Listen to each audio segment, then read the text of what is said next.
புகழ். கிறிஸ்து இயேசுவில் பிரியமானவர்களே,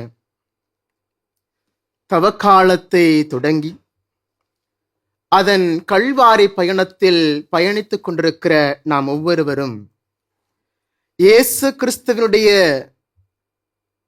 பாஸ்காவை மிக அண்மையிலேயே கொண்டாடுவதற்கான தயாரிப்பை தொடங்க இருக்கிறோம். இயேசு கிறிஸ்து எருசலேமில் நுழைகிற அந்த தருணத்தில் குருத்தோலைகள் கையிலேந்தி ஓசானா ஓசானா என்று பாடி அவரை வரவேற்கக்கூடிய சூழ்நிலைகளை நாம் இன்னும் ஒரு வாரத்தில் உருவாக்க இருக்கிறோம்.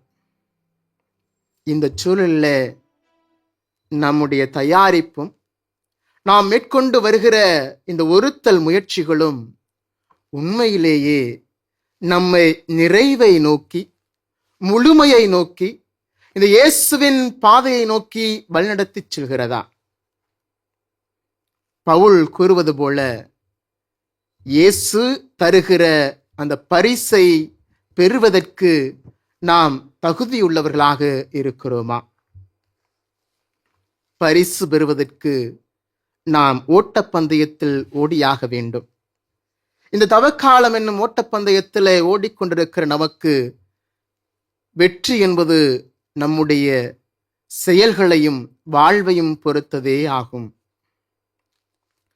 எசையா இறைவாக்கினர் கூறுகிற இந்த முதல் வாசகத்துல, நீங்கள் பழையவற்றையெல்லாம் மறந்து விடுங்கள் என்று சொல்லி குறிப்பிடுகிற அந்த பழையது என்பது இஸ்ரேல் மக்களுடைய பாவ வாழ்க்கையையும் அடிமைத்தனத்தையும் சுட்டிக்காட்டுவதாகவும், அவர்களுக்காக கடவுள் செய்த மாபெரும் செயல்களையும், அந்த செயல்களிலே இஸ்ரேல் மக்கள் பெற்ற பெரும் மகிழ்ச்சியையும் குறிப்பிடுவதோடு மட்டுமல்லாமல், இந்த இஸ்ரேல் மக்கள் செய்த தவற்றினாலே மீண்டும் பாபிலோனிய அடிமைத்தனத்திற்கு உள்ளாக்கப்பட்டதையும், அந்த அடிமைத்தனத்திலிருந்து மீண்டும் அவர்கள் அதே கடவுளால் மீட்டுக் கொள்ளப்பட்டதையும் நினைவுபடுத்தி, நீங்கள் பழையவற்றையெல்லாம் மறந்து விடுங்கள், உங்களுடைய பாவ இயல்புகளை எல்லாம் விட்டு விடுங்கள், இதோ நான் உங்களுக்கு புதிய செயல் ஒன்றை செய்திருக்கிறேன் என்று சொல்கிறார் கடவுள்.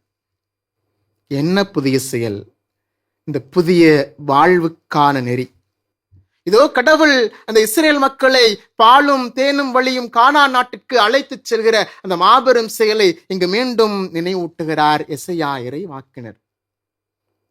நம்முடைய வாழ்க்கையில கூட பலமுறை விழுந்திருக்கிறோம், பலமுறை எழுந்திருக்கிறோம். ஆனாலும் கூட இன்னும் கூட இந்த தவக்கால ஒருத்தல் முயற்சிகளை செய்து வருகிற சூழலிலும் கூட இந்த பாவ இயல்பை விட்டு, நம்மை வருத்தி வாட்டி எடுக்கிற இந்த சாத்தானை சேர்ந்த குணாதிசயங்களை விட்டு நம்மளால் வெளிவர முடியாத ஒரு சூழலில் இருக்கிறோம் என்று சொன்னால், அந்த பரிசை பெற இன்னும் நாம் தகுதி பெறவில்லையே என்பதுதான் இங்கு முக்கியத்துவம் பெறுகிறது.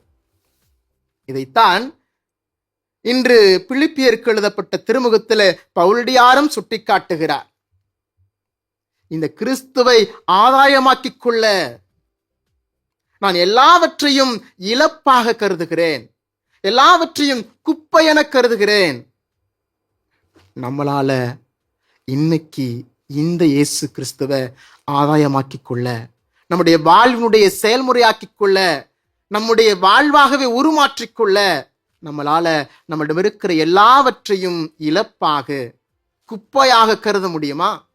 அப்படி கருதுகிற சூழலில இந்த பவுல் சொல்கிற அந்த இயேசு தருகிற அந்த அழைப்பே அந்த பரிசாகும் என்கிற நிலையை நாமும் உணர்ந்து கொள்ள முடியும்.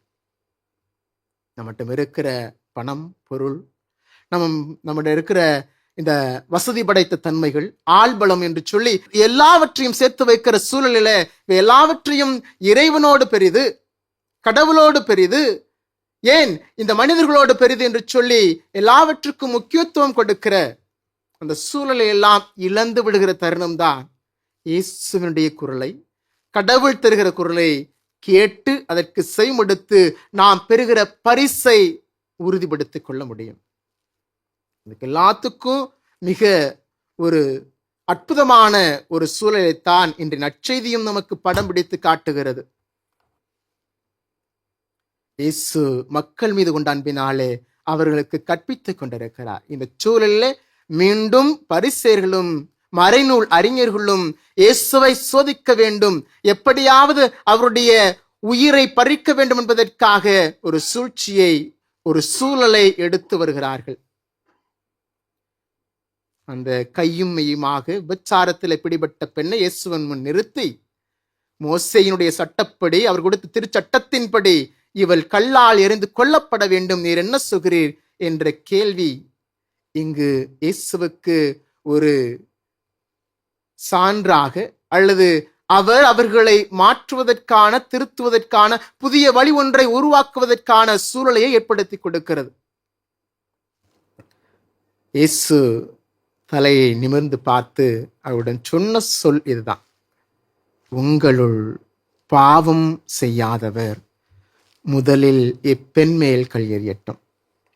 எனக்கு ஒரு ஆச்சரியம், அதிசயம். இன்னைக்கு இதே சூழல் நம்ம மத்தியில நடக்குது அப்படின்னு சொன்னா, இதே ஒரு பதில் மொழி நமக்கு கொடுக்கப்படுது அப்படின்னு சொன்னா, நம்ம முன்னாடி குற்றம் செய்து கண்டுபிடிக்கப்பட்டு குற்றவாளியாக நிறுத்தப்பட்டிருக்கிற ஒருவரை, நீங்க பாவம் செய்யலனா, நீங்க தப்பு செய்யலனா, நீங்க குற்றம் செய்யலனா, இவரை நீங்க என்னனாலும் செஞ்சுக்கலாம் அப்படின்னு சொல்ற மனநிலையில உங்கள்கிட்ட விட்டுட்டோம் சொன்னா, இல்ல நம்மள்கிட்ட விட்டுட்டோம் சொன்னா, நான் அந்த கூட்டத்தில் ஒருத்தனா இருந்துக்கிறேனே, நம்முடைய மனநிலை என்னவாக இருக்கும்? இந்த மறைநூல் அறிஞர்களும் பரிசேயர்களும் அவர்களை விட்டு தண்டிக்காம தங்களுடைய குற்றத்தை உணர்ந்து மனம் உடைந்து போன அவர்களைப் போல நாம போயிருப்போமா அப்படின்னு சொன்னா, அது எனக்கு நிச்சயமா சரியா படல. ஏன்னா இந்த சமூகத்துக்கும் சூழலுக்கும் நான் என்னை யோக்கியனாக, நல்லவனாக காட்டிக்கொள்வதற்காக நான் செய்த குற்றங்களையும் தவறுகளையும் பாவங்களையும் குறைகளையும் மறைத்து ஒரு முகமுடி போட்டுக்கொண்டு, அதான் எந்த குற்றம் செய்யலையே, தப்பு செய்யலையே என்று சொல்லி தண்டிக்கக்கூடிய சூழலை ஏற்படுத்தி இருக்க நம்மளால் இயலும். ஆனா இந்த மனநிலை, தங்களுடைய பாவத்தை, குற்றத்தை, குறையை உணர்ந்த அந்த மனநிலை நமக்கு இன்னைக்கு தேவை. அதோடு நிறுத்தல. எல்லாரும் போனதுக்கு அப்புறம் இந்த இயேசு அந்த பெண்ணிடம் இப்படி சொல்கிறார்: என்னம்மா, யாரும் உன்னை தண்டிக்கவில்லையா? நானும் தண்டிக்கவில்லை, நீ போ, இனிமேல் பாவம் செய்யாதே. இந்த புதிய செயல், இந்த புதிய வாழ்வு, இந்த புதிய வழி என்பது இனிமேல் பாவம் செய்யாதே, அவ்வளவுதாங்க. இன்னைக்கு இயேசு கொடுக்கிற மிகப்பெரிய மாபெரும் சவாலுக்குரிய ஒரு செயல்பாடு, ஒரு புதிய செயல், ஒரு புதிய வாழ்வு என்பது இனி பாவம் செய்யாதே, அவ்வளவுதான். நீங்களும் நானும் நம்மிடம் இருக்கிற இந்த உலகம் சார்ந்த, சுயம் சார்ந்த ஆசைகளையும் தேவைகளையும் இழப்பாக, குப்பையாக கருதுகிற பொழுது, இறைவன் நமக்காக படைத்திருக்கிற இன்னுயிரை, சகோதரனை, சகோதரியை என்னால் உயர்வாக மதிப்பிட முடியும், ஏற்றுக்கொள்ள முடியும், மன்னிக்க முடியும். அவனுக்கு புதிய வாழ்வை நம்மளாலும் கொடுக்க இயலும் என்பதை தான் இயேசு இங்கு நிலைப்படுத்தி சொல்லியிருக்கிறார். ஆகவே புதிய வாழ்வுக்கு தயாராக இருக்கிற ஒவ்வொருவரும் இந்த தவக்காலம் நமக்கு ஒரு புதிய விடியலை கொடுக்கிறது, புதிய ஆசிரை கொடுக்கிறது, புதிய கடவுளின் செயலை நம் முன் உருவாக்கி இருக்கிறது என்று சொன்னால், அந்த பரிசை பெறுவதற்கு நாம் இன்றே இந்த இயேசு கொடுக்கிற அழைப்பிற்கு செவிமடுக்கிற பொழுது நாம் அந்த பரிசை பெறுவதற்கு தகுதி பெற்றவர்களாக, உரிமை பெற்றவர்களாக உருமாற முடியும். அந்த இயேசுனுடைய பரிசை பெறுவதற்கு நம்மை தகுதிப்படுத்திக் கொள்ள, உரிமையாக்கிக் கொள்ள நம்மிடம் இருக்கிற எல்லா விதமான பாவங்களையும் குறைகளையும் விட்டு விடுவோம். இனிமேல் பாவம் செய்யாதவராக, பாவம் செய்கிறவர்களை ஏற்றுக்கொள்கிறவர்களாக, மன்னிக்கிறவர்களாக, அவர்களுக்கு புதிய வாழ்வை, வழியை உருவாக்கி கொடுக்கிறவர்களாக நாமும் இன்னொரு இயேசுவாக பயணிக்க இறைவன் கொடுக்கும் அழைப்பிற்கு செவிமடுப்போம். அப்பெருசை நமதாக்கிக் கொள்வோம். நம் ஆண்டவர் இயேசுவின் அருள் நம்மோடு என்றும்